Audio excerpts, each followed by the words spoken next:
Existen numerosas y complicadas psicologías de las emociones humanas. A menudo incluyen una considerable simbología y referencias a la mitología y se basan en hipótesis que son debatidas acaloradamente. Como consecuencia, existen diversas escuelas de psicoterapia con objetivos y métodos diferentes. Uno de los rasgos de la verdad es la simplicidad, por lo que vamos a describir un sencillo mapa de las emociones que puede ser verificado por la experiencia subjetiva y por las pruebas objetivas. Esto es lecturas que inspiran. Y continuamos con la lectura número 4 del libro Dejar ir, el camino de la entrega del doctor David R. Hawkins. Capítulo Anatomía de las emociones. La meta de la supervivencia. Cualquier psicología que estudiamos revela que la principal meta humana, la que prima sobre todas las demás, es la supervivencia.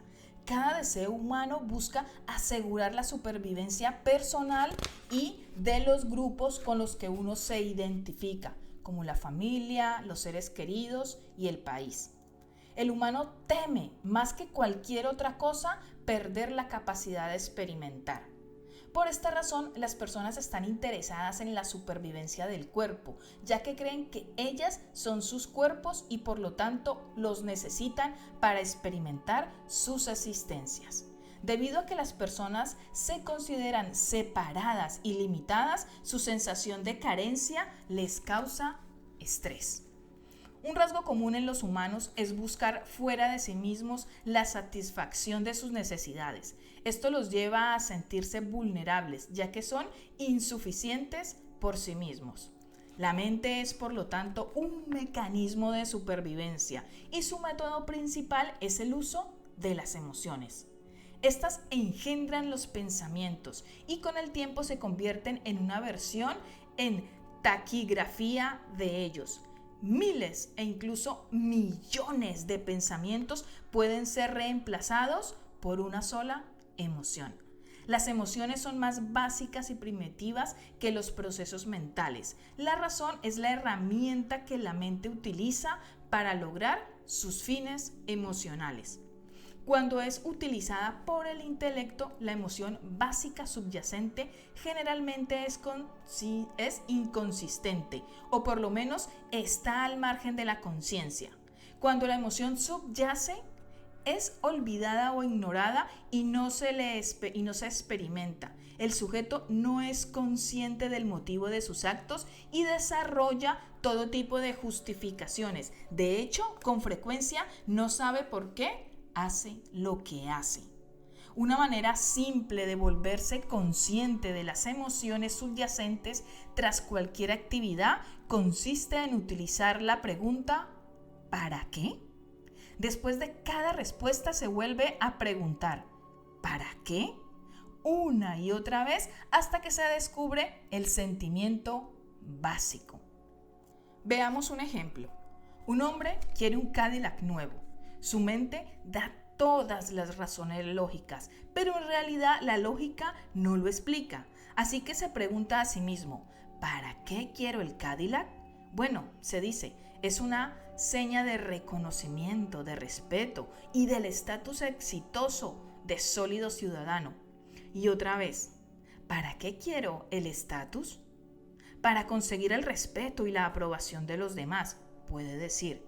Y para asegurar ese respeto. Y otra vez se pregunta, ¿para qué quiero ese respeto y esa aprobación? Para tener una sensación de seguridad. Y vuelve a preguntarse, ¿para qué quiero la seguridad? Para sentirme más feliz.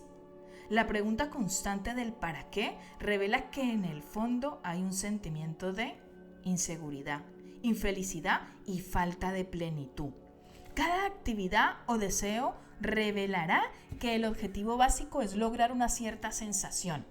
No hay otras metas más que las de superar el miedo y alcanzar la felicidad.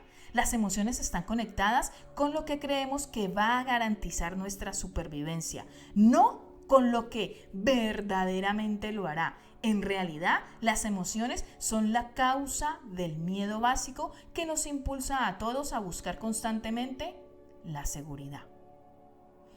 La escala de las emociones. Por su simplicidad y claridad, utilizaremos la escala de las emociones que se corresponden con los niveles de conciencia. Una presentación detallada de estos niveles de conciencia es su fundamento científico y sus aplicaciones prácticas se encuentran en El poder contra la fuerza, los determinantes ocultos del comportamiento humano. Este es un libro que Hopkins escribió en 1995, que es un libro que también próximamente, dependiendo cuándo estés escuchando esta lectura, próximamente también lo subiré al canal de YouTube y lo leeremos como parte de todas estas lecturas de los libros del Dr. Hopkins. Continuamos. En pocas palabras, todo emite energía, ya sea positiva o negativa. Intuitivamente percibimos la diferencia entre una persona positiva porque es agradable, genuina, considerada, y una persona negativa, avariciosa, mentirosa, rencorosa. La energía de la Madre Teresa era obviamente diferente a la de Adolf Hitler. La energía de la mayoría de la gente está en algún lugar intermedio. La música, los lugares, los libros, los animales, las intenciones y la totalidad de la vida emiten energía que puede ser calibrada en cuanto a su esencia y grado de verdad. Lo semejante atrae a lo semejante. Las diferentes energías forman constelaciones de patrones atractores o niveles de conciencia. El mapa de la conciencia proporciona una visión lineal y logarítmica de este terreno energético no lineal. Cada nivel de conciencia o patrón atractor es calibrada en una escala logarítmica de poder energético que va del 1 al 1000. El nivel completo es la iluminación, o sea, 1000. En la parte superior del mapa representa el más elevado posible en el reino humano. Es la energía de Jesucristo, Buda, Krishna. El nivel de la vergüenza es 20. Se encuentra en la parte inferior, cerca de la muerte, y representa la mera supervivencia. Queridos escuchantes, les invito a que busquen en Google la pirámide de calibración de las energías del Dr. Hopkins, o ponen pirámide emociones Dr. Hopkins, y allí van a ver de una manera muy visual estas cifras que aparentemente aquí por no verlas, por no apreciarlas, te pueden sonar un poco raras, ¿vale? Pero tú vas a Google, busca ahí calibración o emociones el Dr. Hopkins y te sale allí la imagen donde vas a poder ver lo que él comenta de que el nivel superior donde estaba Krishna, Buda, Jesucristo es una vibración que llega a 1000, y por ejemplo la vergüenza, que es una de las vibraciones más bajas, pues está en 20. Continúo. El nivel del coraje se encuentra en 200. Es el punto crítico que marca el cambio de energía negativa a la positiva. Es la energía de la integridad, de la veracidad, del empoderamiento y de la capacidad de hacer frente a las cosas. Los niveles de conciencia por debajo del coraje son destructivos, mientras que los superiores apoyan la vida. Una simple prueba muscular, esto se hace con la kinesiología, revela la diferencia. Los estímulos negativos por debajo de 20 debilitan el músculo al instante, mientras que los positivos por encima de 200 lo fortalecen. La verdad, poder, fortalece. La verdad, fuerza, debilita. Si estamos por encima del nivel del coraje, la gente no busca porque les damos energía, es decir, poder, y tenemos buena voluntad hacia ella.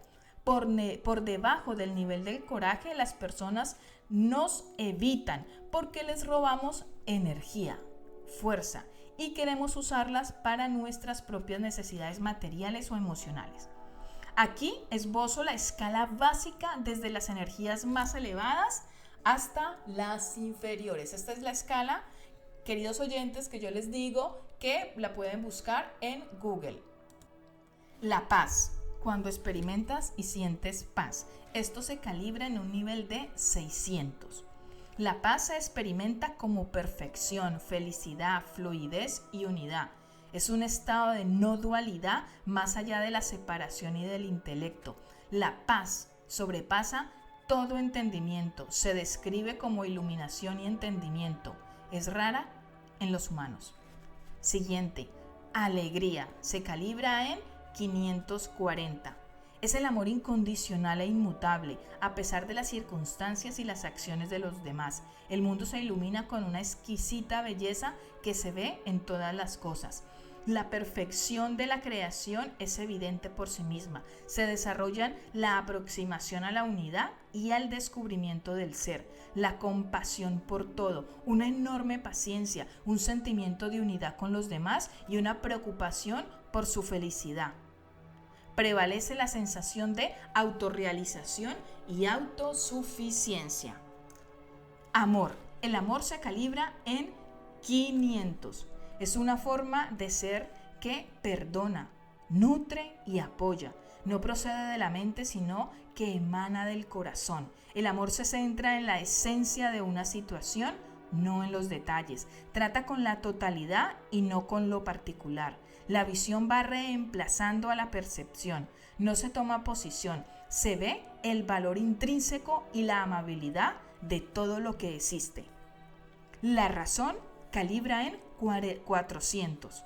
Este aspecto distingue al ser humano del animal. Existe la posibilidad de ver las cosas en abstracto, de conceptualizar, de ser objetivo y tomar decisiones rápidas y correctas. Su utilidad es enorme para resolver problemas. La ciencia, la filosofía, la medicina y la lógica son expresiones de este nivel. La aceptación se calibra en 350. Esta energía es fluida, relajada, armoniosa, flexible, incluyente y libre de resistencias internas. La vida va bien y tú y yo estamos bien. Me siento conectada. Cumples con la vida en los términos de la vida. No hay necesidad de culpar a los demás ni a la propia vida. La voluntad calibra en 310. Esta energía sirve a la supervivencia en virtud de una actitud positiva que da la bienvenida a todas las expresiones de la vida. Es amable, servicial, quiere ayudar y trata de estar al servicio. La neutralidad calibra en 250.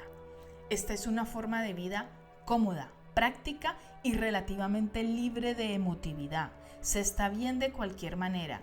Está libre de posiciones rígidas, no es crítica ni competitiva.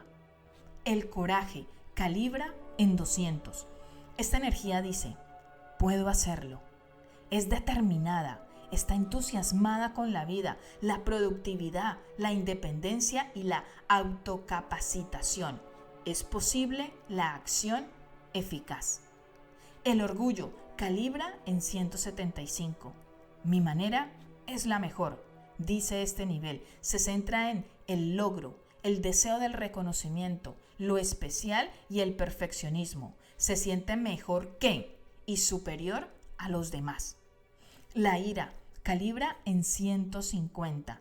Esta energía supera el origen del miedo por medio de la fuerza, las amenazas y el ataque. Es irritable, explosiva, amarga, volátil y resentida. Le gusta vengarse, como cuando se dice, ya te enseñaré. El deseo calibra en 125. Siempre se busca la ganancia, la adquisición, el placer, obtener algo que está fuera de uno mismo. Es insaciable, nunca está satisfecha y anhela de tenerlo. Dame lo que quiero, pero dámelo ya. El miedo calibra en 100. Esta energía ve peligros en todas partes. Es evasiva, defensiva, está preocupada por la seguridad, es posesiva y celosa de los demás, inquieta, ansiosa y vigilante. El sufrimiento calibra en 75. Hay impotencia, desesperación, pérdida, pesar, separación, depresión, tristeza, predomina el sentimiento de ser un perdedor, una perdedora. Desaliento. Su frase es: no puedo seguir. La apatía calibra en 50. Esta energía se caracteriza por la desesperanza, el hacerse el muerto, ser, entre comillas, un peso para los demás, estar inmovilizada y los sentimientos de no puedo y ¿a quién le importa? La pobreza es común. La culpa calibra en 30. En este campo de energía uno quiere castigar y ser castigado. Esto conduce al rechazo de una misma, al masoquismo, a los remordimientos, al sentirse mal y al autosabotaje. Todo es culpa mía. Es común la propensión a los accidentes, la conducta suicida y la proyección de odio sobre uno mismo y los demás, que son malos. Es la base de muchas enfermedades psicosomáticas. La vergüenza calibra en 20. Se caracteriza por la humillación, como cuando se enrojece de vergüenza. Tradicionalmente se le ha acompañado con el destierro. Es destructiva para la salud y lleva a la crueldad con una misma y con los demás. En general, el extremo inferior de la escala se asocia a frecuencias vibratorias menores, menor energía, menor poder, peores circunstancias en la vida, relaciones más pobres, menos abundancia y amor y peor salud física y emocional. Debido a la baja energía, tales personas muy necesitadas nos consumen a todos los niveles, tienden a ser evitadas y a encontrarse rodeadas de gente del mismo nivel. Por ejemplo, las personas que se encuentran en la cárcel. Al soltar los sentimientos negativos, hay un ascenso progresivo en la escala hacia el coraje y luego más allá, incrementando la eficacia, el éxito y la abundancia con menor esfuerzo. Tendemos a buscar a esas personas. Decimos que están, entre comillas, elevadas. Emiten la energía de la vida a todos los seres vivos que la rodean, atraen a los animales, tienen tacto e influyen positivamente en la vida de todos aquellos con quienes entran en contacto. En el nivel del coraje, los sentimientos negativos no han desaparecido totalmente, pero se tiene suficiente energía para gestionarlos. Porque, de nuevo, se es dueño del poder y la competencia. La forma más rápida de desplazarse del fondo hacia la parte superior es diciendo la verdad a una misma y a los demás. Los niveles de energía también están tradicionalmente asociados con los centros de energía del cuerpo, llamados chakras. Los chakras son centros de energía a través de los cuales se dice que fluye la energía kundalini. Una vez que despierta en el nivel del coraje, que es 200, los chakras se pueden medir con una variedad de técnicas clínicas e instrumentos electrónicos sensibles. En el mapa de la conciencia, los chakras se calibran de la siguiente manera. La coronilla, que vendría a ser el chakra número 7, se calibra en 600.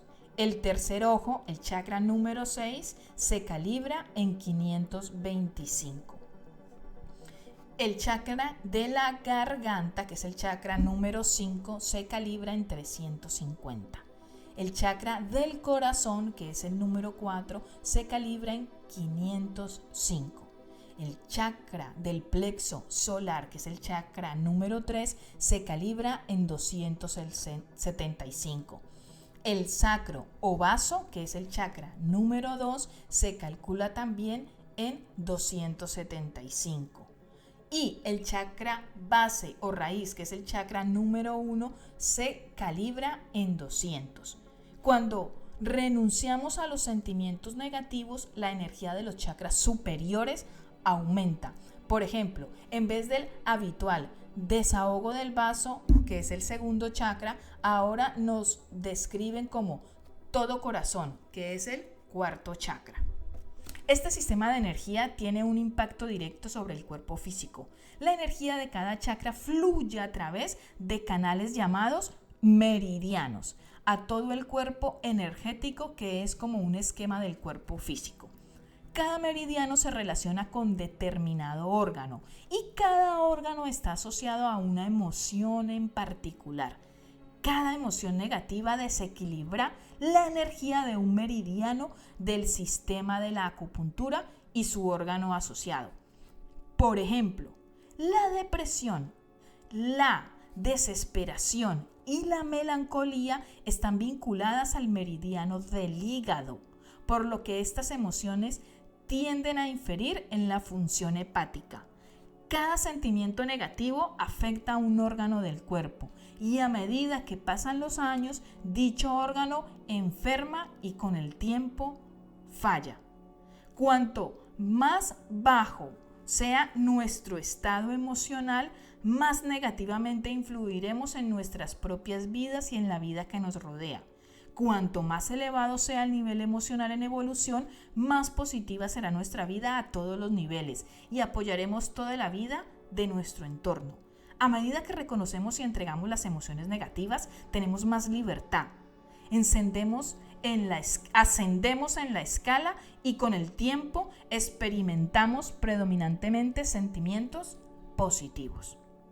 Todas las emociones inferiores son limitaciones y nos ciegan a la realidad de nuestro verdadero ser.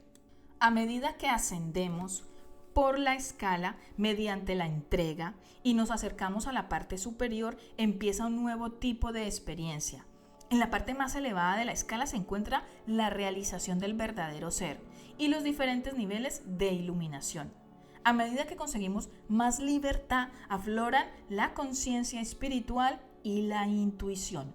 Esta es la experiencia común de todos los que la entregan sus sentimientos negativos. Se vuelven cada vez más conscientes.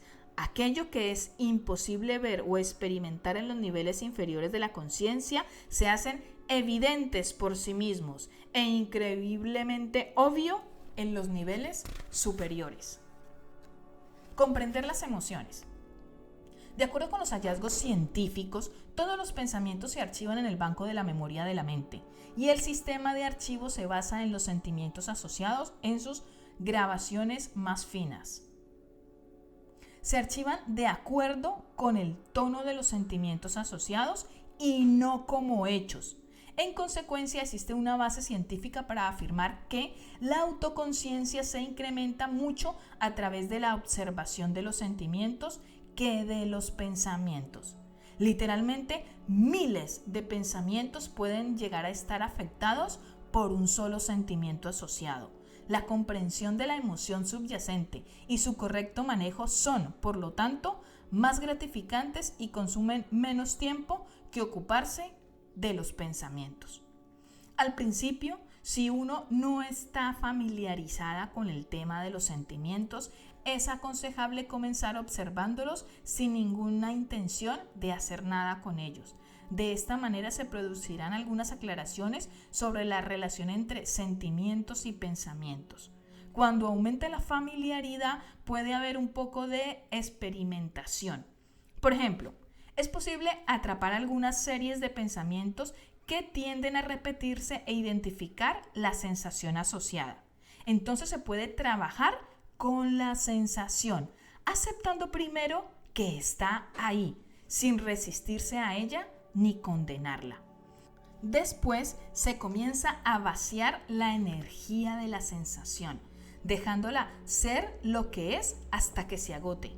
Un poco más tarde es posible contemplar los pensamientos anteriores y observar que su carácter ha cambiado. Si las sensaciones han quedado totalmente entregadas y liberadas, por lo general todos los pensamientos asociados a ellas desaparecen por completo y son reemplazados por un pensamiento concluyente que resuelve el tema con rapidez.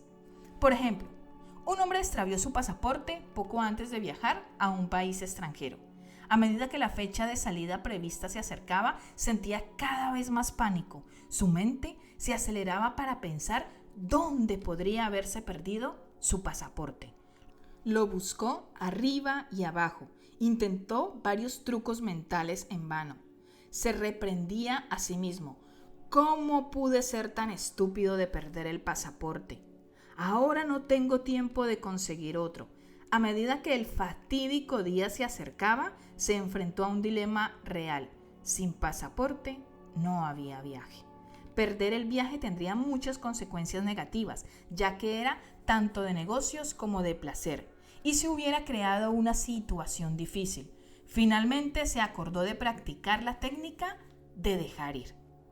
Se sentó y se preguntó, ¿cuál es el sentimiento básico que he estado ignorando? Para su sorpresa, el sentimiento básico que le vino fue el de sufrimiento. Asociaba el sufrimiento a no querer separarse de alguien a quien quería mucho. También tenía un miedo asociado a la pérdida de la relación o al menos a su debilitamiento debido a su ausencia. Al liberarse del dolor y el miedo asociado, de repente se sintió en paz con el asunto. También llegó a la conclusión de que si la relación no podía soportar una ausencia de 2 semanas, no valía mucho la pena. Así que en realidad no estaba arriesgando nada. En cuanto se sintió en paz, recordó dónde estaba el pasaporte. De hecho, estaba en un lugar tan obvio que solo el bloqueo inconsciente podía explicar que no lo hubiera recordado. Huelga decir que los miles de pensamientos acerca de la pérdida del pasaporte, el viaje fallido y las posibles consecuencias desaparecieron en el instante. Su estado emocional pasó a ser de gratitud y felicidad en lugar de frustración. Dejar ir puede ser muy útil en las situaciones de la vida cotidiana, pero su uso en las crisis vitales es crucial para la prevención y el alivio de una gran cantidad de sufrimiento. Por lo general, en una crisis vital, las emociones se desbordan. Las crisis tocan una de nuestras principales áreas de sentimientos suprimidos o reprimidos. En esta situación, el problema no consiste en identificar la emoción, sino en cómo gestionar el agobio. Gestión de las crisis emocionales. Debido a que este es un problema muy difícil para la mayoría de las personas, se requieren algunas pautas. Hay varias técnicas para ayudar a gestionar las crisis emocionales, muchas más rápidamente y con un mejor resultado final, que dejar que se agoten solas. Recuerda que los mecanismos habituales que la gente consciente utiliza para manejar las emociones son la supresión o represión, la expresión y el escape. Estos son perjudiciales cuando se utilizan sin intención consciente. En un agobio suele ser aconsejable utilizarlos, pero de manera consciente. El propósito de esta maniobra es reducir la enorme y abrumadora emoción para poder desarmarla y dejarla atrás punto por punto. Describimos este proceso más adelante en el libro. Así, en este caso, está bien desprenderse conscientemente de la mayor cantidad de emociones que podamos en el momento. La intensidad de la emoción se puede reducir al compartir el sentimiento con amigos o mentores. La mera expresión de la sensación reduce un poco su energía. En estas circunstancias también conviene utilizar conscientemente los mecanismos de escape, como socializar para tomar distancia del dolor, jugar con el perro, ver la televisión, ir al cine, escuchar música, hacer el amor o cualquiera que sea nuestro hábito en estas circunstancias. Cuando la sensación se ha reducido de forma considerable, lo mejor es empezar a dejar ir los pequeños aspectos de la situación en lugar de la totalidad de la misma y la emoción que la acompaña. Para ilustrar este punto, veamos el ejemplo de un hombre que pierde su trabajo en una empresa en la que llevaba muchos años trabajando y se encuentra en una situación abrumadora y desesperada. Utilizando los 3 mecanismos descritos es posible reducir algo de emotividad. Entonces puede ver algunas de las pequeñas trivialidades con respecto al trabajo. Por ejemplo, ¿podría dejar de querer almorzar donde siempre lo ha hecho con su colega de trabajo?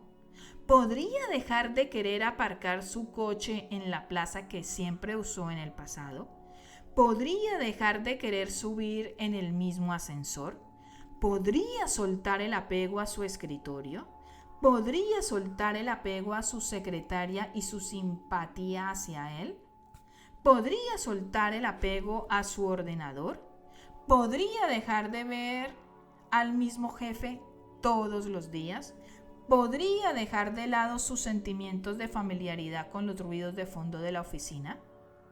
El propósito de entregar estos aspectos menores de perder el trabajo, que pueden parecer triviales, es poner la mente en actitud de dejar ir.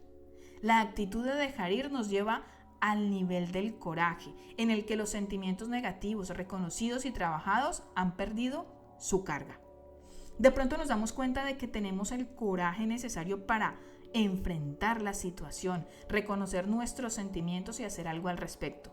A medida que entregamos las trivialidades, curiosamente el suceso principal se vuelve menos opresivo. La causa de este fenómeno es que cuando se utiliza el mecanismo de la entrega con una emoción, se entregan todas las emociones al mismo tiempo. Es como si todas ellas tuvieran la misma energía subyacente, de modo que al entregar las energías que van en una dirección, entregamos también las que parecen ir en la dirección opuesta. Esto es cuestión de tener la experiencia. Es necesario probarlo personalmente para creerlo. Después de utilizar los 4 métodos ya mencionados, supresión, expresión, escape y entrega de los pequeños aspectos, se hace evidente un 5º método.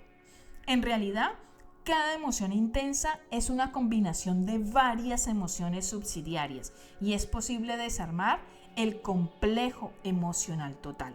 Por ejemplo, inicialmente, el hombre que ha perdido su empleo tiene un sentimiento de desesperación. Pero a medida que comienza a entregar lo periférico y a medida que se reduce su sensación de agobio al utilizar conscientemente la fuga, la supresión y la expresión, se da cuenta de que también hay ira. Ve que la ira está asociada al orgullo. Hay una gran cantidad de ira en forma de resentimiento. Esto no la invalida. Se trata de ira expresada contra uno mismo. También está presente una cantidad considerable de temor. Ahora estas emociones asociadas se pueden abordar directamente. Por ejemplo, puede empezar a soltar el temor a no encontrar otro trabajo.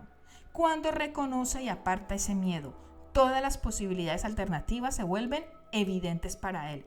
Y a medida que entrega el orgullo, pronto ve que no está sufriendo un desastre económico como había pensado. Por lo tanto, al irse desarmando el complejo emocional, resalta cada uno de los componentes que ahora tienen menos energía y se pueden entregar individualmente. Al superar el agobio, recordará que suprimió intencionalmente o escapó de cierta parte de la emoción. Ahora puede reexaminarla para evitar que haga un daño residual, como producir amargura, culpa inconsciente o una caída de la autoestima. Algunos fragmentos del complejo emocional pueden repetirse durante un tiempo, incluso años, pero ahora se trata de pequeños fragmentos que se pueden gestionar a medida que surjan. De esta manera la situación de crisis habrá sido superada de forma segura y consciente. Gestionar una crisis a nivel emocional y no intelectual reduce radicalmente su duración. En el caso de quien pierde su trabajo, gestionarla desde el nivel intelectual produce miles de pensamientos y escenarios hipotéticos. La persona pasa muchas noches sin dormir debido a los pensamientos acelerados sobre la situación que la mente revisa una y otra vez.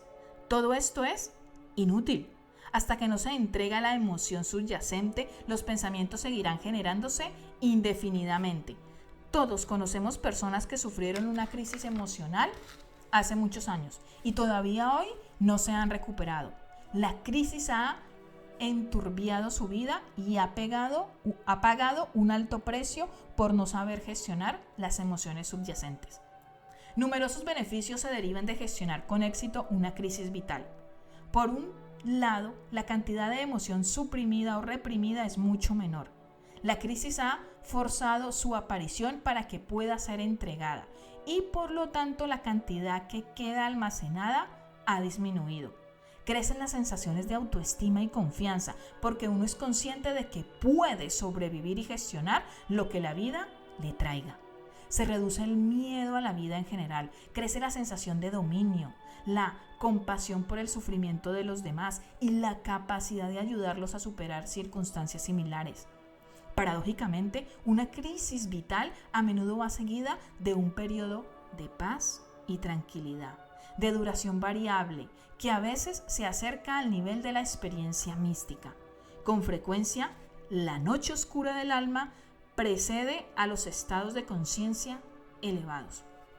Uno de los ejemplos más conocidos de esta paradoja es el de las personas que han tenido experiencias cercanas a la muerte.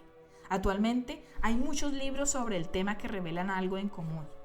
Aquí hago un inciso y es decirme si quieren que les lea el libro Muchas vidas, muchos maestros de Brian Weiss, porque es un libro genial donde donde habla de la reencarnación y también habla de algunos casos que él ha tenido. Esto es un psiquiatra que él ha tenido en consulta relacionado con experiencias cercanas a la muerte. Así que es un libro que si quieren que lo lea para más adelante, por favor dejármelo en los comentarios. Continuamos. Una vez que se ha encarado el peor de todos los miedos posibles, el miedo a la muerte, lo sustituye una profunda sensación de serenidad, paz, unidad e inmunidad al miedo. Muchas de esas personas desarrollan habilidades extraordinarias, se convierten en sanadores o psíquicos y viven estados avanzados de iluminación espiritual. Experimentan avances importantes en su crecimiento personal y la súbita aparición de nuevos talentos y capacidades. Así, cada crisis vital lleva consigo las semillas de una inflexión, una renovación, una expansión, un salto en la conciencia, el abandono de lo viejo para dejar nacer lo nuevo. Sanar el pasado. Si nos fijamos en nuestra vida, veremos restos de crisis vitales del pasado que todavía están sin resolver. Pensamientos y sentimientos acerca de los sucesos que tienden a colorear nuestra percepción y nos daremos cuenta de que nos han discapacitado en ciertas áreas de la vida. Al llegar a este punto, es conveniente preguntarse si vale la pena pagar este coste continuo. Ahora que disponemos de algunas herramientas para gestionar estos retos, podemos procesarlos, podemos investigar y soltar los sentimientos residuales para que se produzca la curación. Esto nos lleva a otra técnica de sanación emocional que se vuelve poderosa cuando el acontecimiento principal ha pasado. Consiste en situar el suceso en un contexto diferente para verlo desde otra perspectiva y considerarlo dentro de otro paradigma, con otra importancia y otro significado. Se dice que la mayoría de las personas se pasan la vida lamentando el pasado y temiendo al futuro, y por eso son incapaces de experimentar alegría en el presente. Muchos asumen que este es el destino humano, nuestra suerte, y que lo mejor que podemos hacer es poner buena cara y aguantarlo. Algunos filósofos han aprovechado este enfoque negativo y pesimista para desarrollar los sistemas del nihilismo.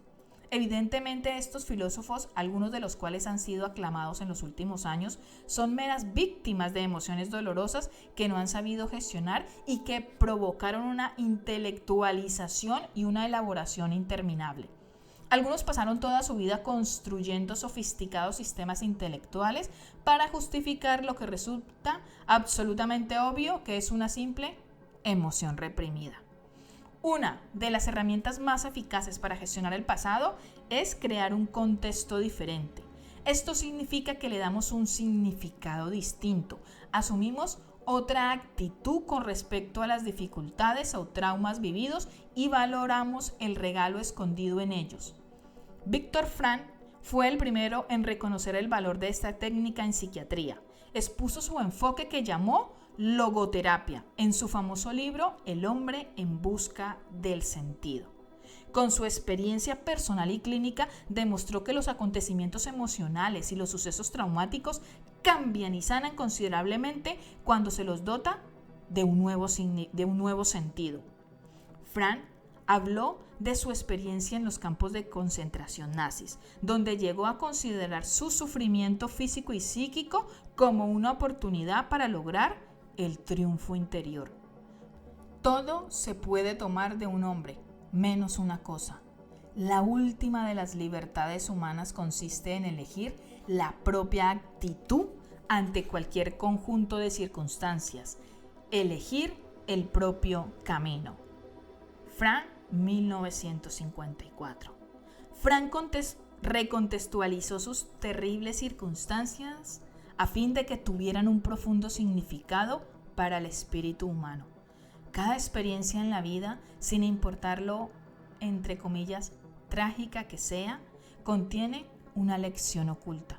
Cuando descubrimos y reconocemos su don escondido, se produce la curación. En el ejemplo del hombre que perdió su trabajo, transcurrió algún tiempo, miró hacia atrás y vio que su anterior trabajo retrasaba su crecimiento y que se había convertido en una rutina. De hecho, el trabajo le había provocado una úlcera. Antes de perderlo, solo había visto sus ventajas. Más adelante empezó a ver el precio físico, emocional y mental que había estado pagando. Tras perder el trabajo, se abrió a descubrir nuevas habilidades y talentos. De hecho, comenzó una carrera nueva y más prometedora. Por lo tanto, los acontecimientos de la vida son oportunidades de crecer, experimentar, expandirse y desarrollarse. En algunos casos, al mirar atrás, parece que en realidad había algún propósito inconsciente detrás del acontecimiento, como si nuestro inconsciente supiera que se debía aprender algo importante y que por doloroso que fuera, esa era la única forma de hacerlo.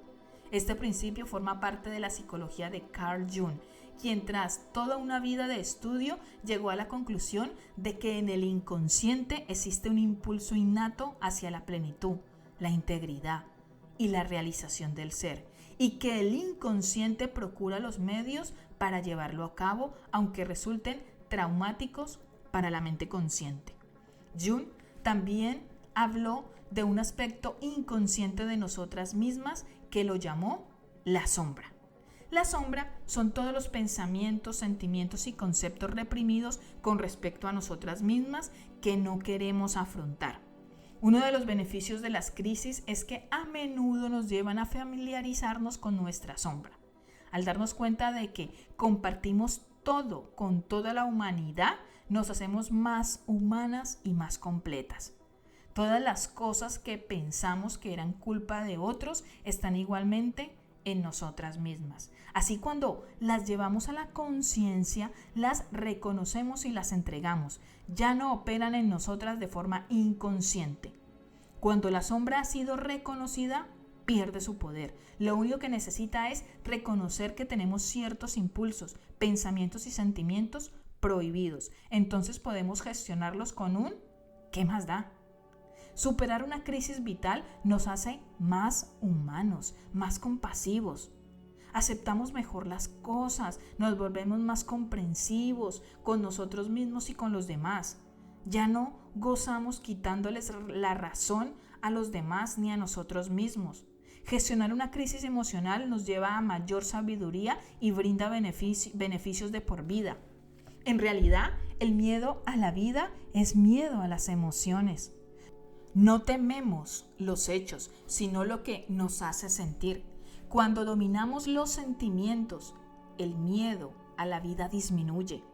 Tenemos más confianza en nosotras mismas y estamos dispuestas a asumir grandes riesgos porque ahora sentimos que podemos controlar las consecuencias emocionales, cualesquiera que sean.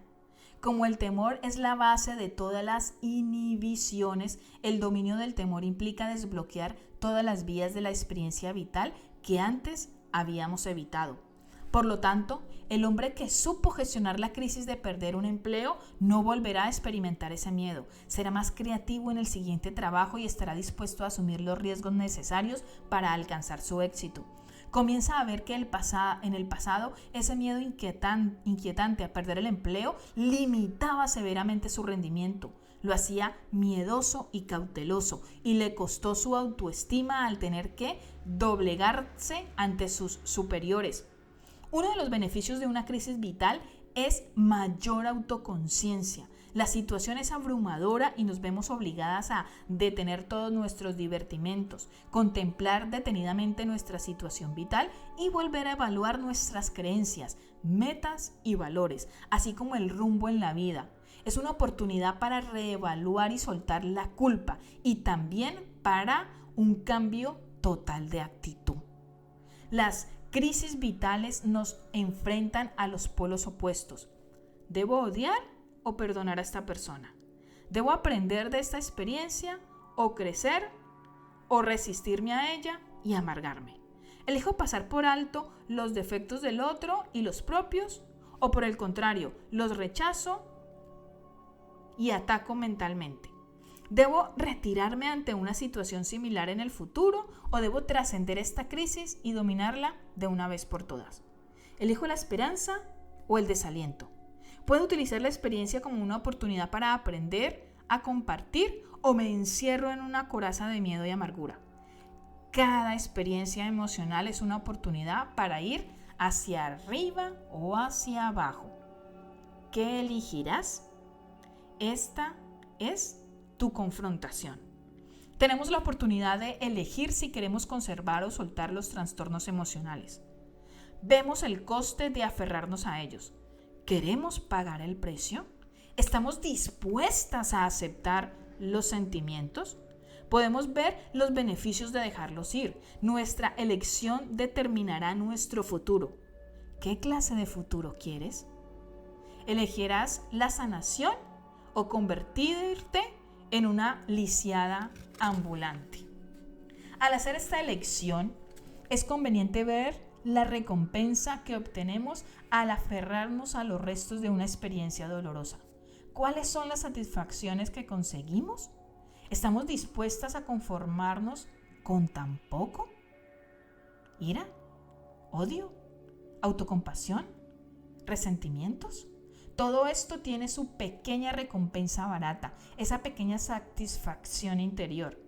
No pretendamos que no está ahí.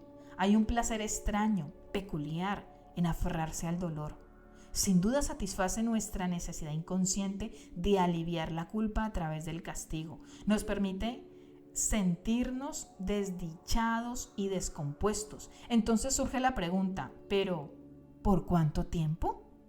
Veamos el ejemplo de un hombre que no había hablado con su hermano durante 20 años. Ninguno de los dos podía recordar el incidente que había originado el distanciamiento. Lo habían olvidado hace tiempo, pero tenían la costumbre de no hablarse, por lo que durante 23 años pagaron el precio de perder su mutua compañía, afecto y unión en los asuntos familiares, así como la posibilidad de compartir experiencias y profesarse su amor. Cuando este hombre aprendió el mecanismo de entrega, comenzó a dejar de lado sus sentimientos hacia su hermano. De repente estalló en lágrimas de dolor al darse cuenta de todo lo que se había perdido en los últimos años. Al perdonar a su hermano provocó una respuesta similar en él y se reunieron. Entonces uno de ellos recordó el incidente. Había sido por una discusión por un par de zapatillas de tenis. ¿Por un par de zapatillas de tenis habían pagado ese precio durante 23 años? De no haber aprendido la técnica de dejar ir, es muy probable que el hombre se hubiera ido a la tumba con ese resentimiento. Así que la pregunta es, ¿cuánto tiempo más quieres seguir sufriendo? ¿Cuándo vas a estar dispuesta a dejarlo? ¿Cuándo vas a decir, basta? La parte de nosotras que quiere aferrarse a las emociones negativas es nuestra pequeñez, es nuestra parte miserable, mezquina, egoísta, competitiva, rastrera, maquinadora, desconfiada, vengativa, crítica, mermada, débil, culpable, avergonzada y vanidosa. Tiene poca energía, es agotadora, degradante, disminuye la autoestima. Es la pequeña parte de nosotras que representa el autoodio, la culpa sin fin y la búsqueda de castigo, de la enfermedad y del trastorno. ¿Es esa la parte con la que te quieres identificar? ¿Es esa la parte en la que quieres ceder tu energía? ¿Es así como quieres verte? Porque si así nos vemos a nosotras mismas, así nos verán los demás. El mundo solo puede vernos como nos vemos a nosotras mismas. ¿Estamos dispuestas a pagar las consecuencias? Si nos consideramos rastreras y mezquinas, es poco probable que seamos las primeras en la lista de la empresa para un aumento de sueldo. Es posible demostrar el precio de aferrarse a la pequeñez con la prueba muscular. El procedimiento es bastante simple. Mantén en la mente un pensamiento de desdicha, ser pedante y haz que alguien presione tu brazo hacia abajo mientras te resistes. Nota el efecto. Ahora elige la visión opuesta. Imagina cómo un ser generoso, compasivo, cariñoso y experimenta tu grandeza interior. Al instante habrá un enorme aumento de la fortaleza muscular que indica un repentino incremento de la bioenergía positiva. La pequeñez conlleva debilidad, enfermedad, trastornos y muerte. ¿Es eso lo que quieres? La renuncia a los sentimientos negativos puede ir acompañada de otra maniobra muy saludable para la transformación interior: dejar de resistirse a las emociones positivas. Fortalecer las emociones positivas. El corolario de soltar los sentimientos negativos es dejar de resistirse a los positivos. En el universo todo tiene su opuesto. Por lo tanto, en la mente, cada sentimiento negativo tiene su contrapartida, tanto si se es consciente de su existencia como si no.